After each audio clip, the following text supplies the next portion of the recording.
Good evening student, मैं अमित राणा आप सभी का स्टडी पॉइंट विद अमित में स्वागत करता हूँ। उम्मीद करता हूँ आप सब बहुत अच्छे होंगे और आज का एग्जाम भी बहुत अच्छा हुआ है आपका। जो हमने बताया था आपके टीचिंग ऑफ एसएसटी के लिए मैंने जो बताया था उसमें करीब 75% या 80% के आसपास हमारे क्वेश्चंस या टॉपिक से क्वेश्चन फंसे हैं, ठीक है। और मुझे काफी बच्चों का फीडबैक दिया गया और मैसेज कर करके सब लोगों ने बताया कि आपका एग्जाम बहुत अच्छा हुआ है। उम्मीद करता हूँ आगे भी आप ये एनर्जी बनाए रखेंगे। लेकिन सभी बच्चों को मैं ये कहना चाहूंगा कि आज पहला एग्जाम था, आज आप सीखे होंगे, उस एग्जाम से एक्सपीरियंस मिला होगा। कल आप और बेटर कुछ अच्छा करने का प्रयास करेंगे, अपनी राइटिंग पर, लिखने के तरीके पर ज्यादा फोकस करेंगे, ठीक है। और मेरा कहना यह है आप सभी से कि अभी आपके 40 नंबर के पेपर चल रहे हैं। जब आप 80 नंबर का पेपर करेंगे उसमें और ज्यादा दिक्कत आएगी, मतलब उसका जो सिलेबस होगा या पैटर्न होगा या क्वेश्चंस होंगे वो ज्यादा होंगे, तो बहुत ज्यादा लिखना पड़ेगा, ठीक है। तो उसी हिसाब से आप अपनी एनर्जी और आत्मविश्वास को बनाइए ताकि आने वाले समय में जो बड़ा पेपर होगा उसमें दिक्कत ना आए, ठीक है। अभी तो क्वेश्चन छूटने के चांस नहीं है, लेकिन अभी अगर आप सपोज दैट कर रहे हैं कि 3 घंटे में आपने पूरा ये पेपर किया है तो आपके लिए दिक्कत होगी। तो इसलिए आप जल्दी से जल्दी इसको मतलब क्या शॉर्ट में करने का, लिखने की स्पीड बढ़ाइए, ठीक है। अपने सोचने लिखने की क्षमता को बढ़ाइए, ज्यादा से ज्यादा करने का प्रयास कीजिए, ठीक है। आज हम बात करेंगे टीचिंग ऑफ इंग्लिश की। टीचिंग ऑफ इंग्लिश में देखिए आज का पेपर जो आपने दिया है उससे काफी एक्सपीरियंस हो गया होगा आपको। एक तो आईसीटी के क्वेश्चन हर एक उसमें पूछे जा रहे हैं, ठीक है। लेसन प्लान जरूरी नहीं कि आपके हर सब्जेक्ट में आ रहा है, टीचिंग सब्जेक्ट में लेसन प्लान आज उसमें आया है आपका फिजिकल साइंस में और टीचिंग ऑफ एसएसटी में नहीं आया है, ठीक है। लेकिन फिर भी हम हर एक टीचिंग सब्जेक्ट के लिए अपना लेसन प्लान तैयार करके जाएंगे, क्योंकि लेसन प्लान में हमें सॉलिड नंबर मिलते हैं और इजी होता है क्योंकि हमें उसकी प्रैक्टिस बहुत अच्छे से होती है। और दूसरी चीज इंग्लिश की जो टीचिंग है उसके लिए आप एक चीज गांठ बांध लीजिए, सबसे इंपॉर्टेंट चीज है, ध्यान से सुनिए। क्या कि आप इंग्लिश में रट्टा कम मारेंगे, उस इंग्लिश को समझने का प्रयास कीजिए, ठीक है। जो आपने मॉडल पढ़ रहे हैं आप मॉडल, उसको समझने का प्रयास कीजिए, उसको हिंदी में आप ट्रांसलेट करके समझिए, ठीक है। और जब एग्जाम में आप करेंगे तो एग्जाम में क्या करेंगे, अपनी हिंदी को मतलब जो अपने विचार हैं उस टॉपिक से रिलेटेड उसको ट्रांसलेट करके इंग्लिश में लिखेंगे अपनी लैंग्वेज में। तो आपको सबसे ज्यादा किस चीज की जरूरत पड़ेगी, ट्रांसलेशन की। तो अगर आपके पास ट्रांसलेशन है, ट्रांसलेशन आप बहुत अच्छे से कर सकते हो, तो आपका इंग्लिश का पेपर बहुत अच्छे से होगा। राइटिंग पे ध्यान रखिएगा, लिखने की स्पीड पर ध्यान रखिएगा, बाकी तो सब अच्छा ही होगा, ईश्वर हमारे साथ है, ठीक है। चलिए देखते हैं क्या होता है आपकी टीचिंग ऑफ सब्जेक्ट। ये टीचिंग ऑफ इंग्लिश में क्या है, सबसे पहले ऑब्जेक्टिव्स और grievance study literature in school, curriculum और ट्रांसलेशन। देखिए कैरिकुलम और मतलब कैरिकुलम और ट्रांसलेशन पर ज्यादा फोकस करना है, ठीक है। तो कैरिकुलम क्या है, यहाँ से क्वेश्चन बनेगा। और दूसरा आपका जो है, ठीक है, यहाँ इंपॉर्टेंट नीड और ट्रांसलेशन एक्टिविटीज, ठीक है, क्रिएटिव एक्टिविटीज, मतलब ट्रांसलेशन। और यहाँ से फर्स्ट यूनिट से आपका ये क्वेश्चन मिलेगा, ठीक है। ट्रांसलेशन, ठीक है, ट्रांसलेशन हो गया। ट्रांसलेशन के साथ आप क्या करेंगे, कैरिकुलम, ठीक है, इसी के साथ कैरिकुलम, कैरिकुलम पर ज्यादा फोकस करेंगे, ठीक है। तो यहाँ से पहली यूनिट से यही आ जाएगा। और दूसरी यूनिट से सबसे ज्यादा इंपॉर्टेंट क्या है हमारे लिए, कि लिटरेचर क्या है, लिटरेचर क्या है, ठीक है। सबसे ज्यादा यहाँ से क्वेश्चन आएगा। और यहाँ से क्वेश्चन बनाने के लिए आपको क्या करेगा, लिटरेचर भी पूछेगा तो आपसे पोएट्री पूछ लेगा। क्या पूछेगा, आपसे पोएट्री पूछेगा, ठीक है। पोएट्री नहीं तो प्रोज पूछेगा, ठीक है। इन सब टॉपिक से रिलेटेड आपसे क्वेश्चन यहाँ से पूछेगा ही पूछेगा, ठीक है। और इसी के साथ इसी यूनिट में आपकी क्या बनेगा, एक लेसन प्लान बनेगा, ठीक है। इसी में क्या बनेगा, एक लेसन प्लान बनेगा, चाहे तो प्रोज का आ जाए, चाहे पोएट्री का आ जाए या फिर ग्रामर का आ जाए, ठीक है। तो आप लेसन प्लान को अच्छे से तैयारी करके लिख जाइएगा, क्योंकि आपके एसएसटी में नहीं पूछा गया तो उम्मीद है, क्योंकि आप आर्ट साइड में हो, साइंस साइड का हो गया, फिजिकल में आपके आ गया है, तो आर्ट में आपका इंग्लिश में 100% लेसन प्लान आने के चांस है, तैयार कर लीजिएगा अच्छे से, ठीक है। तो ये दूसरी यूनिट हो गई। फिर हमारा तीसरी यूनिट में क्या है, development and analysis of syllabus and technical material, ठीक है। अभी देखिए आप क्या कहना चाह रहा हूं मैं,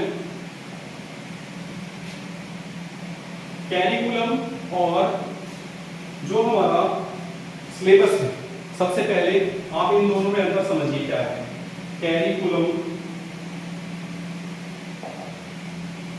कैरिकुलम और सिलेबस, सिलेबस।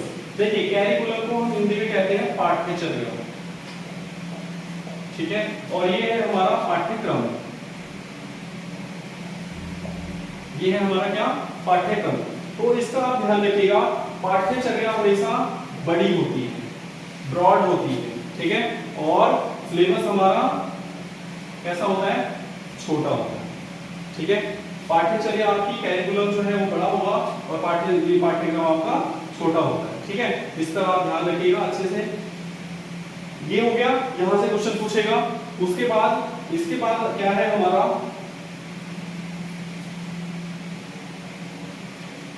जैसा कि आज आप लोगों का एक क्वेश्चन आया था कि सामाजिक अध्ययन में एक अच्छा शिक्षक कैसे हो सकता है, या अच्छे शिक्षण के गुण क्या होते हैं शिक्षक के, ठीक है।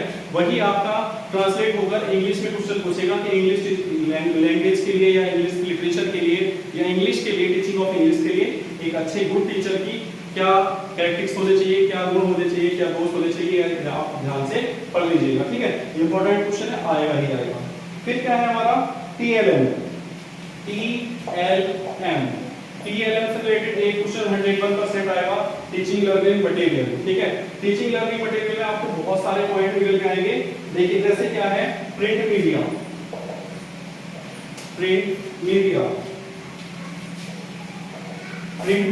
प्रिंट मीडिया के साथ साथ आपका क्या आ जाएगा, अदर रीडिंग मटेरियल या मैगजीन्स, न्यूज़पेपर और कॉमिक्स, ठीक है, या रेडियो, टेलीविजन, दूरदर्शन, ये सब क्या है हमारे TLM है, ठीक है, TLM है। और मल्टीमीडिया है और ICT है।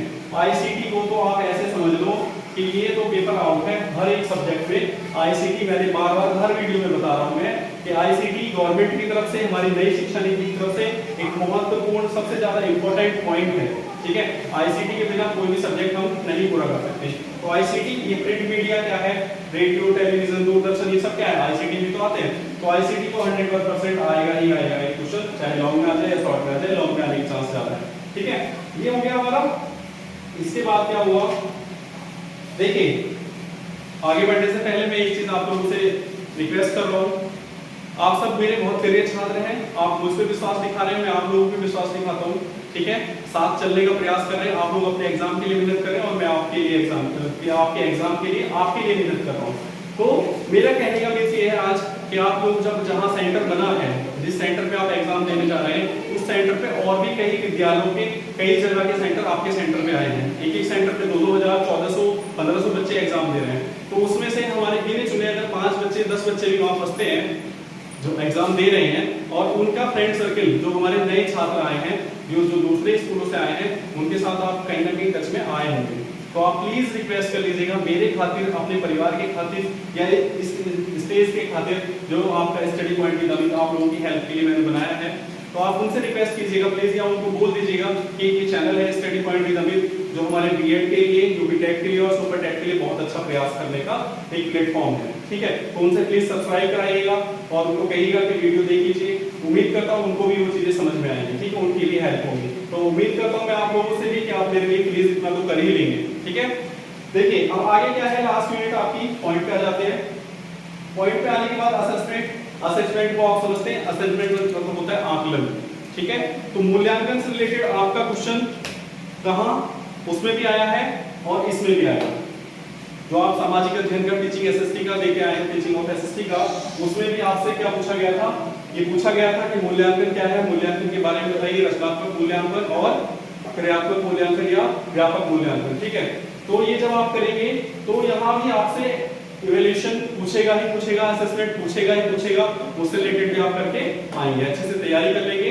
और क्या करेंगे, ट्रांसलेशन पर ज्यादा ध्यान देंगे, ठीक है। ट्रांसलेट करके आप हिंदी में चीजों को समझिए और उसको इंग्लिश में ट्रांसलेट करके अपनी लैंग्वेज में लिखिए। ज्यादा से ज्यादा हेडिंग्स का यूज कीजिए, कलरफुल पेन का यूज कीजिए, रेड और ग्रीन को छोड़कर, ठीक है। उम्मीद करता हूँ आपको ये सारी चीजें समझ में आ रही होंगी। और ये वीडियो जो मैं आपके एग्जाम टाइम में दे रहा हूँ, ज्यादा समय आपका वेस्ट न करते हुए केवल इंपॉर्टेंट चीजों पे हम बात करते हैं, तो आप प्लीज इस समय को यूज कीजिए, बहुत अच्छे से तैयारी कीजिए, बहुत अच्छे एग्जाम दीजिए और अच्छे से टॉप कीजिए, बहुत अच्छे नंबर लेके आइए, ठीक है। थैंक यू, आज के लिए इतना ही, धन्यवाद।